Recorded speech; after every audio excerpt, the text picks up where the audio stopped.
So may nagtanong, sabi niya, hello po, tanong ko lang po kung tungkol po sa mana, kung kukunin ko po ba ang mana ko. Kasi po pinapahiya po ako ng mga kapatid ko na pinag-aral na nga daw po ako. Dapat hindi na ako nakikialam sa mana-mana na yan. Ang simpleng sagot dyan, oo naman, dapat kunin mo yung para sa'yo. Mayroon kasing mga nagsasabing, dapat gumawa ka ng sarili mong daan. Dapat hindi ka umaasa sa mana.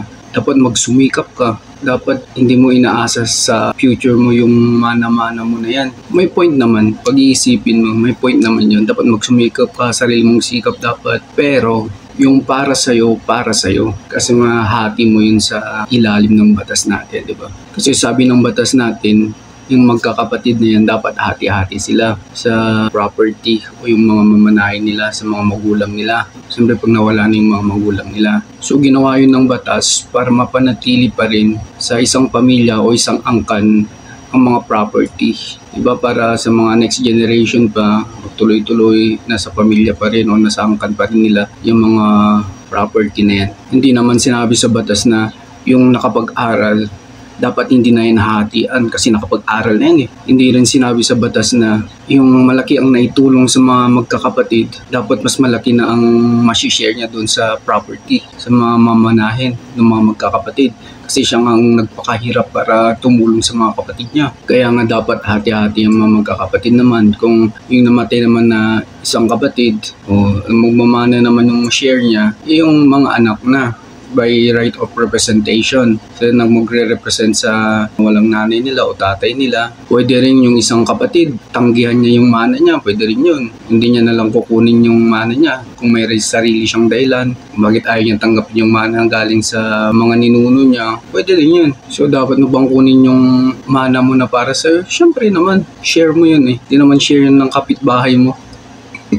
Minsan dyan nagkakagulo yung mga magkakapamilya eh. Kasi yung isang kapatid, kala niya mas entitled siya, mas malaki ang share niya dapat sa mga property na yan. Gets natin yung siyang nagpapahirap, siya ang tumulong, mga ganyan-ganyan sa isang kapatid. Pero ang tulong, dapat tulong yan, bukal sa puso mo at walang hidden agenda, di ba? Gusto mong tulungan pala yung kapatid mo na sa mga bagay-bagay, marami ka lang naibigay, dapat bukal sa loob mo yan at hindi naka-attach sa mamanahin. Tinulungan mo lang pala yung inaasahan mo na mas malaking makukuha mo kaysa sa kapatid mo sa magiging mana. Walang ganun. Kung may ganung pag-iisip ang isang kapatid, ang gawin mo ganito lang.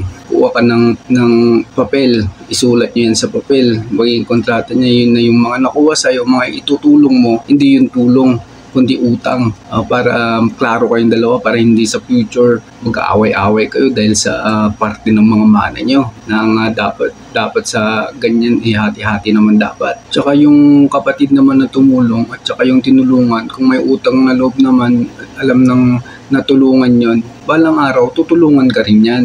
Ganun lang yun.